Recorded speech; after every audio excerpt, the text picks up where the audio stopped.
Today we're talking about getting switched on, about being at your best. I got that term actually when I was in Australia. Any people from Australia here? Fantastic. My mates, I was down there working with Anthony Robbins, setting him up on that first tour back in the early 90s. And my mates would say, oh, mate, you switched on today. You got me switched on. I knew that was good, right?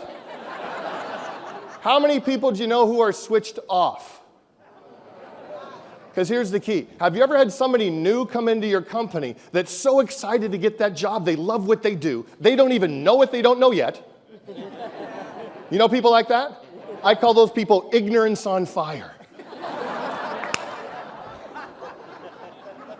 The opposite of ignorance on fire, people been around too long, I call them knowledge on ice. Because part of my goal is when you go to your place of employment or you go home at the end of the day, I mean, you should walk in, you should brighten that place when you walk in. Is that true? Yeah. I didn't get unanimous from that. You should brighten that place when you walk in. Is that true? Yeah. Here's the danger. Some people brighten it each day when they leave. You don't want to be that person. Because I still think right now, it's still fairly easy to be successful in the world today. What do y'all think?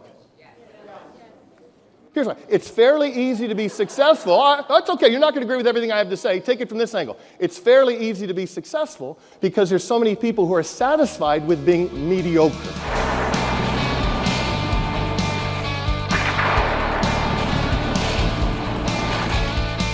My favorite band is U2. Any U2 fans here? Everybody else ever hear of U2? Big Irish band, Bono, The Edge, right? And last year still had the biggest tour, over 554 million. Not a bad year, okay? One of those you're probably set, right? And Bono was talking about the process several years ago of a song called Vertigo. Wins the Grammy off an album that won the Grammy.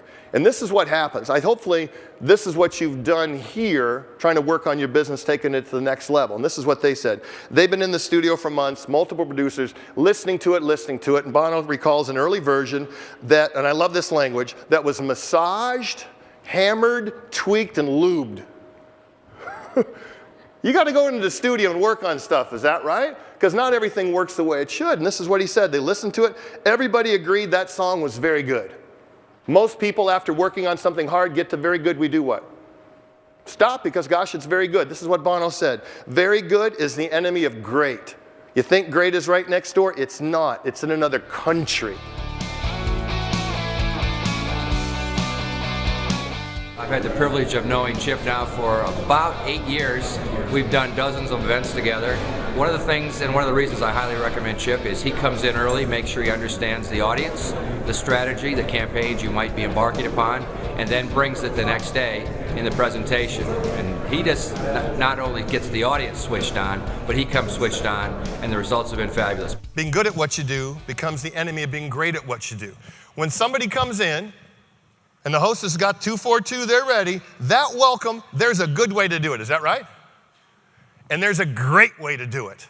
Engagement factor, intonation, proximity, eye contact, the feeling transferred. Is that true?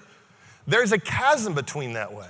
If you're having a great goodbye, using their name, I understand you're that great memory expert, using those tricks to remember people's name, shaking their hand and say, we so much appreciate your business, we look forward to seeing you next time. There's a good way and a great way. Is that true? The challenge is, because of the numbers of your business, you have to do stuff how often? Over and over and over. You got to keep up at that bar, right? The gap. And it's a myth that the length of time you do something equates to how good you are at it. What do you think? You ever talk to people? How long have you been a manager? I've been a manager for 12 years. They think just because they've been doing it 12 years, they're great. Is it possible they're mistaken? Some people learned a lot that first year, and they repeated that first year of experience 12 years in a row.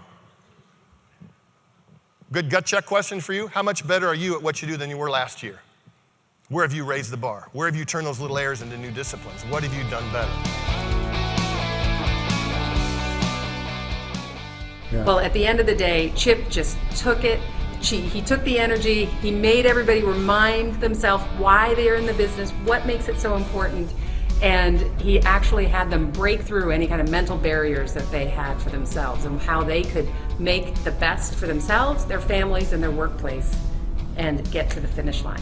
Was dealing with a program. It was a company for Ameriprise Financial. And they have a group called RiverSource Distributors that sells their products to their financial advisors. And I asked the top guy, hey, can you look back and think of was there a moment in your career where it turned you around? He said there was. We had to focus and change the way we went to market. We had A, B, and C advisors we called on. We had to spend a lot more time with A, high opportunity advisors, and I had to totally reorganize everything I did. And I was getting advice, and he said, you need to do this and this and this and this. And I was like, my territory is a little different. I think I can do it this way. And then he just looked at me and said, hey, why are you fighting to be average? That was the moment when everything turned around. There's a fill in the blank there. It says, am I fighting to be average? What are you not willing to do? Are you willing to do the little things to make sales easier? I guarantee you, if you start getting a lot more quality testimonies, you start practicing telling your story, you start recording yourself, your percentage of calls to appointments made is going to go up. Is that true? The equation's going to get better. If you have a way to create a VIP list and stay in touch with people and be an added resource, you'll get more referrals. And the entire team was really switched on by what Chip Eichelberger had to say today. He opened our meeting, he closed our meeting, and during one of the breaks, I just stood up in front of the team and said, the break is outdoors, please be back in 20 minutes, but if you're not committed and engaged and switched on, just don't bother to come back. And some people laughed, but then they stopped and realized I was serious, and we really were. What a great day. We made a great decision in bringing Chip. So the crux of my message to get switched on is in this box right here. It says this. It's showtime when you guys get face-to-face or on the phone with a customer. Is that right? Showtime. You got to be able to bring it. You can't wing it. There's not a great athlete. There's not a great actor. There's not a great singer. There's not a great salesperson that doesn't do something before they get on, quote, stage to prepare. Is that true? I'm just saying there's times in your life it's showtime. Is that right? You do a lot of things, quote, virtually. Is that true? How many of you do conference calls? Now, be honest, most of them are hideous. Aren't they? I mean, there's no real energy. It's like, oh, boy. How many of you, when you do a presentation, can you tell if that person's into it? Okay, here's the key. You ask, everybody stand up for me real quick. Stand up for me real quick. Grab your little card, and I'll show you something. Grab your little card. Put your stuff down. Grab your little card. Here's what I've learned. You see where it says, where am I now, 0 to 10? So here's what I want to do. Take a second, ask yourself, where am I now? 10 is unstoppable, 0 is comatose. Just ask yourself, where are you right now? I'm going to teach you a trigger or a routine to get switched on immediately. Some of you already do this. But motion creates emotion. Everybody say this? Motion creates emotion. Okay, let's say it less like a robot, a little more energy. Come on. Motion creates emotion. Think about it. When you're on a roll and doing well, do you walk differently? Breathe differently, move differently. Some people are so sedentary, they're not switched on enough because they're not moving. Is that possible? So here's what I'd like you to do. Stand, big smile on your face, big smile on your face. And on the count of 3, we're just going to go 1, 2, 3. Yes, like that. Big fun. Here we go. Big smile. 1, 2, 3. Yes! Now, where was that 0 to 10? It was pretty good first try. A couple people got to take your hands out of your pockets for me. Just for fun, I want you to do it one more time at a level 40, but hold it for 5 seconds. I share something with you magical.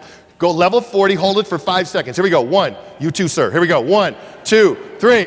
Yes! Now hold that. Turn around, look at your friends. Turn around, look at your friends. Turn around, turn around, turn around. Here's the money question in your business. Is it possible you picked up the phone and you didn't have this energy?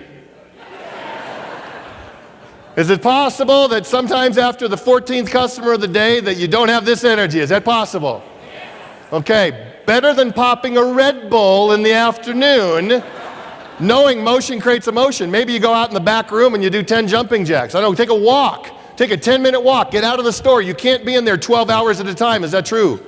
Okay, so here's the key. Put that little card up where you can see it. How often do you need to ask, where am I now, 0 to 10?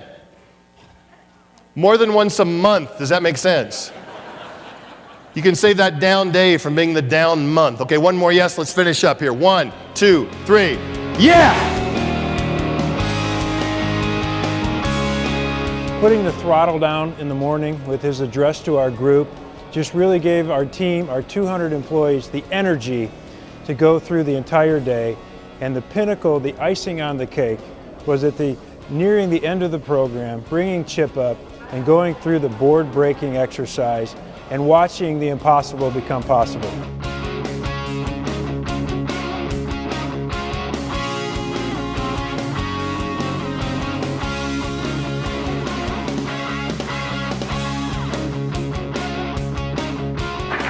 Over 940 events and 6 years with Tony Robbins.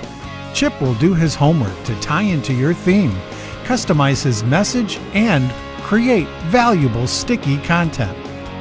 He engages the audience, gets them involved, engaging each other, and making decisions to switch on, take action, and own their performance. He's very prepared, does a good job, he's got great energy, he really challenges you, he makes you think, and he puts together a program that I think is really impactful. I'd recommend him to anybody.